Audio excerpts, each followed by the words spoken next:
Бәріңізге сәлем. Бүгінгі біздің шоуымыз өте қызықты болмақ. Біз дәл қазір Ұлы даланың бай тарихы мен заманауи ғылымның қалай тоғысатынын талқылаймыз. Дәл солай. Бұл жай ғана даталар мен сандар немес, бұл біздің өткеніміз бен болашағымызды жалғап тұрған көпір туралы әңгіме. Сонымен уақыт созбай, бірден іске кірісейік. Алдымен мынадай бір сауал төңірегінде ойланып көрейікші. Жалпы, ежелгі көшпенділердің тарихы мен қазіргі заманғы ғылымның арасында қандай байланыс болуы мүмкін? Бір қарағанда, мыңдаған жылдар бұрынғы археологиялық жұмбақтар мен бүгінгі зерттеу лабораториялары екі бөлік әлем сияқты көрінетіні рас. Бірақ шын мәнінде олардың арасында көзге көрінбейтін өте берік байланыс бар. Қазір мұның не екенін бірге анықтаймыз.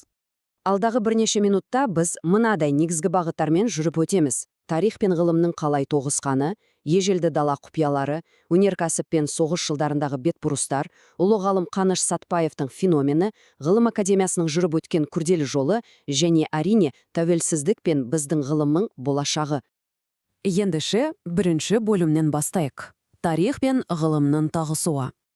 Көз алдарыңызға елестетіп көріңіздерші. Біз қазір мыңдаған жылдарды қамтитын үлкен дәуірлерге саяхат жасап жатырмыз. Бәрі сонау қола дәуіріндегі Андронов мәдениетінен басталады. Содан кейін 15 ғасырдағы қазақ хандығының құрылуы, бұл ұлт ретінде қалыптасуымыздың ең шешуші кезеңі. Одан әрі 19 ғасырдағы империялық әкімшілік реформалар арқылы өтіп, 1991 жылғы тәуелсіздікке дейін жетеміз. Бұл хронология бізге жай ғана тарихты емес, ғылыми дамудың қандай іргетаста қалынғанын нақты көрсетеді. Енді екінші бөлімге көшейік. Ежелгі дала құпиялары. Бұл жерде бізді таңғалдыратын жаңалықтар өте көп. Бізден ұлы далада өмір сүрген халықтардың қаншалықты күрделі әрі дамыған қоғам болғаны шынымен қайран қалдырады. Мысалы, ғалымдар үйсін тайпаларында ертеде-ақ мүлік теңсіздігі болғанын анықтады. Яғни оларда нақты әлеуметтік құрылым жұмыс істеген. Ал ежелгі Авеста жазбаларында қанлылардың Канха қамалындағы рәсімдері мен құрбандық шалулары суреттеледі. Бірақ ең басты сенсация әрине 1970 жылы табылды. Есі қорғанынан шыққан әйгілі алтын адам. Бұл жаңалық бүкіл әлемге сақ мәдениетінің қандай жоғары деңгейде дамығанын қуаш етті. Бұл жай ғана жәдігер емес, бұл біздің ата-бабаларымыздың технологиясы мен талғамының нақты дәлелі. Осы орайда бір сәт тоқталып, қазақ сөзінің өзіне мән берейікші. Бұл термин бірден ұлттың атауы болып кете салған жоқ.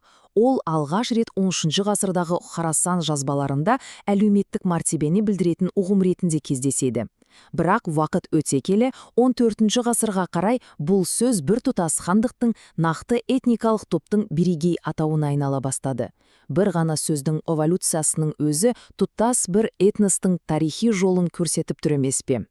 Үшінші бөлім өнеркәсіп және соғыс жылдарым. Бұл кезең біздің тарихымыздағы ең ауыр әрі ең үлкен өзгерістерге толы уақыт. 102 000.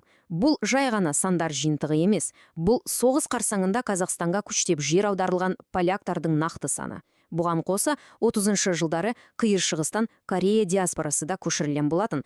Ел ішіндегі мұндай орасан зор демографиялық өзгерістер қоғамның бет бейнесін толығымен өзгертті. Миллиондаған тағдырлар үшін қазақ жері жаңа мекенге айналды. Ал екінші дүниежүзілік соғыс жылдарындағы қаһармандық туралы айтқанда жүрегім толқиды. 100-ші атқыштар бригадасының құрамындағы жаужүрек мерген Мәншүк Мәметова, жаудотын өз кеудесімен жапқан Сұлтан Баймағамбетов және 2 мәрте Кеңес одағының батыры атанған аты аңызға айналған ұшқыш Талғат Бигелдинов. Олардың ерлігі біздің тарихымыздың ең қасиетті парақтарының бірі. Бұл есімдерді білу бәрімізге парыз. Бір қызығы, дәл осы тарихи қақтығыстар мен өнеркәсіптік қажеттіліктер аймақтағы ғылымның, әсіресе геологияның дамуына қатты әсер етті. Мысалы, 1812 жылғы соғыс кезінде майдан қажеттілігі үшін рейдерде мыс пен қорғасын өндіру күрт артты. Кейінірек индустрияландыру кезеңінде И.М. Губкин сияқты ғалымдар ембі мұнайлы аймағын жан-жақты зерттеді. Ал 70 жылдары Екибастұз ашық әдіспен көмір өндіретін алып орталыққа айналды. Байқасаңыздар, экономикалық қажеттілік әрқашан ғылыми ізденістерінің басты қозғалтқышы болған. Міне, біз 4-ші бөлімге де келдік. Қаныш Сәтпаев, ұлы ғалым. Бұл бірегей тұлға туралы айтпай кету мүлде мүмкін емес. Мына бір тарихи фактіге назар аударайықшы. Каныш Имантайұлы Сатпаев тарихи мұра мен заманауи ғылымды байланыстырған нағыз феномен. Ол 1946 жылы Анна Панкратова сынды көрнекті ғылымдармен бірге республикамыздың ұлттық ғылым академиясының іргетасын қалады. Соғыстан енді ғана шыққан қиын уақыт үшін бұл керемет ғылыми серпіліс еді. Оның қандай әмбебап алып зерттеуші болғанын қараңызшы. Оның жұмыс жолы нағыз шытырман оқиғаға бергісіз. Бірінші қадам ол жез қазғаннан әлемдегі ең ірі мыс қорларын ашады. Екінші қадам ол тек геолог болып қана қоймай, сол аймақтағы ежелгі металлургиялық пештер мен археологиялық ескерткіштерді де зерттей бастайды. Және үшінші қадам Ұлытаудағы алтын шоқыдан Әмір Темірдің 1391 жылы қалдырған тарихи тас жазуын табады. Геология, археология және тарих бәрі бір адамның бойында осыншама мінсіз үйлескеніне қалай қайран қалмайсың. 5 бөлім. Ғылым академиясының жолы. Сатбаев негізін қалаған бұл іргелі мекеменің тағдыры қалай болды? Академияның тарихы нағыз бұралан жолдардан тұрабы десек артық айтқандық емес. 46 жылы үлкен үмітпен құрылған ұйым 93 жылы ұлттық ғылым академиясы мәртебесін алды. Алайда 2003 жылы ол кенеттен жай ғана қоғамдық бірлестікке айналып қалды. Бірақ жақсы жаңалық бар. 2022 жылы президент Токаевтың арнайы шешімімен оған мемлекеттік мәртебесі қайтарылып, 2024 жылы ол ресми түрде мемлекеттегі ең жоғары ғылыми ұйым болып заңмен шегеленіп бекітілді. Егер біз академияны әр 10 жылдықта басқарған тұлғаларға көз жүгіртсек, ел экономикасының басымдықтары қалай өзгергенін анық байқаймыз. Тау-кен ісінің майталманы Қаныш Сәтбаевтан кейін эстафетаны металлург Динмухамед Қонаев, одан соң энергетик Шапық Шөккен алды. Ал бүгінгі таңда оны ауыл шаруашылығы саласының маманы Ақылбек Күрішбаев басқарады. Бұл дегеніміз біздің ғылым әрқашан уақыт талабына және ұлттың сұранысына сай бейімделіп, қызмет етіп келеді деген сөз. Минеске, соңғы 6 бөлімге де жеттік. Тәуелсіздік және ғылымның болашағы. Заманауи ғылымның еркін дамуы үшін мықты мемлекеттік іргетас ауадай қажет болды.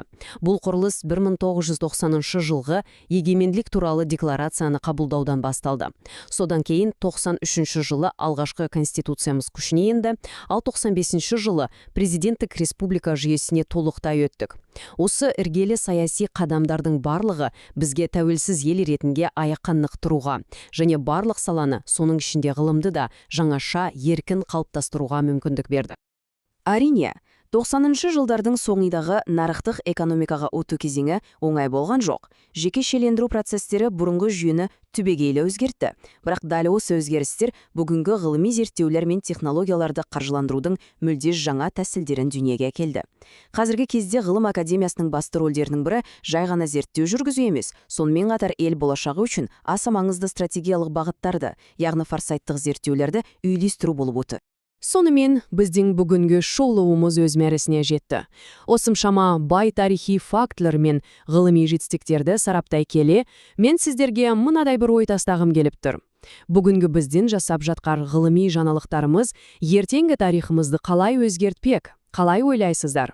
Тарих пен ғылым үнемі бір-бірін толықтыратын ұғымдар. Ал біздің білімге, ғылымға деген құштарлығымыз ешқашан тоқтамайтын, адамзатты үнемі алға жетелейтін ғажап процесс. Осыны ұмытпайық. Келесі кездескенше аман сау болыңыздар.